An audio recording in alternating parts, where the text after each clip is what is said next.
ప్రభువునందు ప్రియమైన వారికి నా వందనములు. నేటి దైవ వర్తమాన ధ్యానము యూదారాజును ఆహాజు కుమారుడైన హిజ్కియాను గురించి మనము ఈ సమయంలో ధ్యానం చేద్దాం.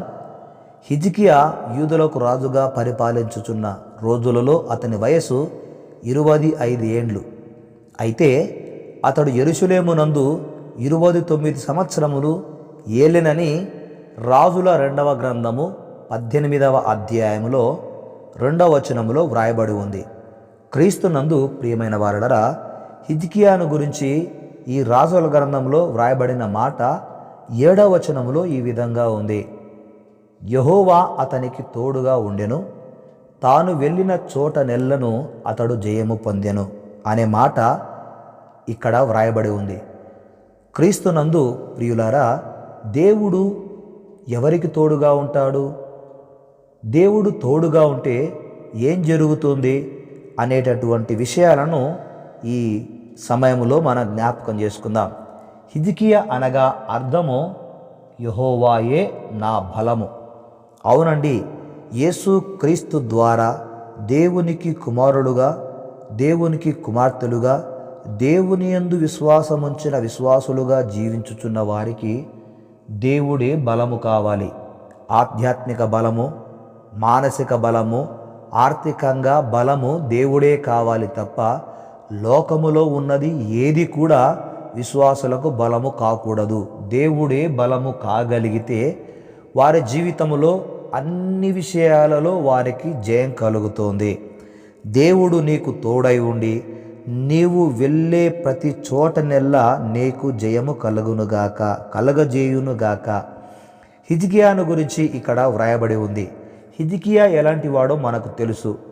హిజ్కియా ఒక సందర్భములో అతడు మనసునందు గర్వించిన వాడై దేవునికి విరోధముగా కొంత సమయము, కొన్ని దినములు అతడు జీవించాడు.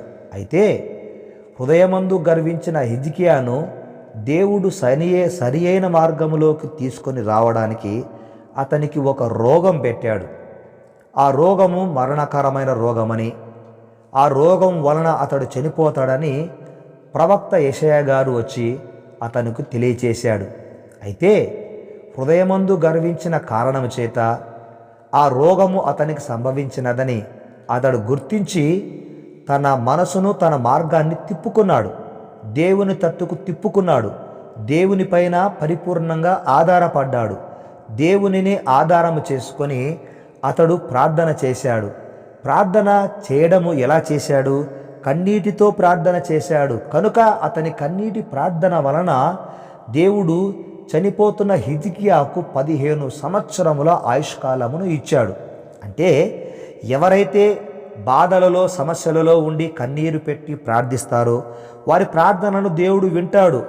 ఎవరైతే హృదయములో అహంకారముగా, ఎవరైతే హృదయ గర్వముతో జీవిస్తారో దేవుడు వారిని సరియైన మార్గములోకి తీసుకొని వస్తాడే తప్ప వారిని ద్వేషించి, దూషించి ఆయన వదిలేసే దేవుడు కాడు. కనికరము కలిగిన దేవుడు. కనుకనే హిజ్కియాకు 15 సంవత్సరాల ఆయుష్కాలమును ఇచ్చాడు. హిజ్కియాను దేవుడు ప్రేమించాడు.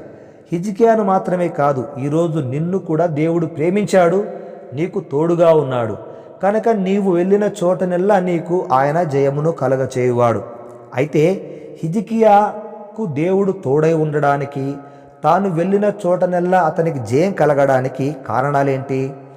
రాజుల 2వ గ్రంథము 18వ అధ్యాయంలో 4 కారణాలు ఉన్నాయి.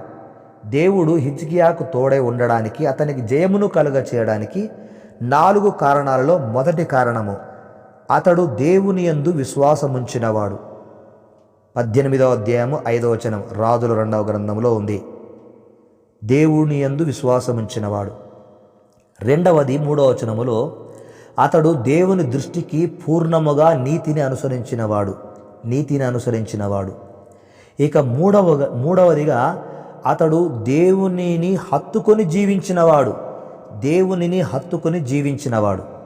ఇక 4వదిగా దేవుడు మోషేకు ఆజ్ఞాపించిన ఆజ్ఞలన్నిటినీ గైకొనుచూ జీవించినవాడు, ఆజ్ఞానుసారముగా జీవించినవాడు. ఇక 5వదిగా చెబుతూ ఉన్నాను, 5వదిగా అతడు దేవునిని వెంబడించుటలో వెనుతీయక జీవించినవాడు. దేవునిని వెంబడించుటలో ఏనాడు వెనుతీయలేదండి. ఆ కారణము చేత దేవుడు అతనికి తోడై ఉండి తాను వెళ్ళిన చోటనెల్లా అతనికి జయమును కలగచేశాడు.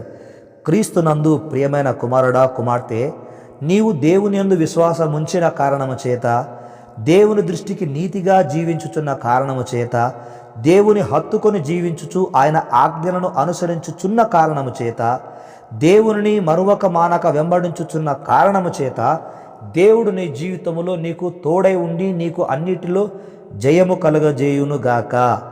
ఆమెన్. ప్రార్థన చేద్దాం. దయగలిగిన మా తండ్రి, ఈ దినము నాయన హిజ్కియాను మా ముందు ఉంచినందుకు మీకు స్తోత్రాలు. హిజ్కియాకు తోడై ఉండి తాను వెళ్ళిన చోటనల్లా అతనికి జయము కలగ చేయడానికి 5 కారణాలు మా ముందుంచారు. నేటి దినము ఈ వర్తమానం వింటున్నటువంటి మా ప్రియుల జీవితాలలో, మీ ప్రియబిడ్డల జీవితాలలో, ఉద్యోగములోను, ఉద్యోగ ప్రయత్నం చేయుచున్న సమయంలోను, వ్యాపారములోను, వారు అనుకున్న ప్రతి విషయములో కూడా మీ మహాకృప కనికరమును బట్టి నాయన వారికి అన్నిటిలో అత్యధికమైన విజయము యేసునామమున కలుగునుగాక. యేసునామమున ప్రార్థిస్తున్నాము తండ్రి. ఆమెన్.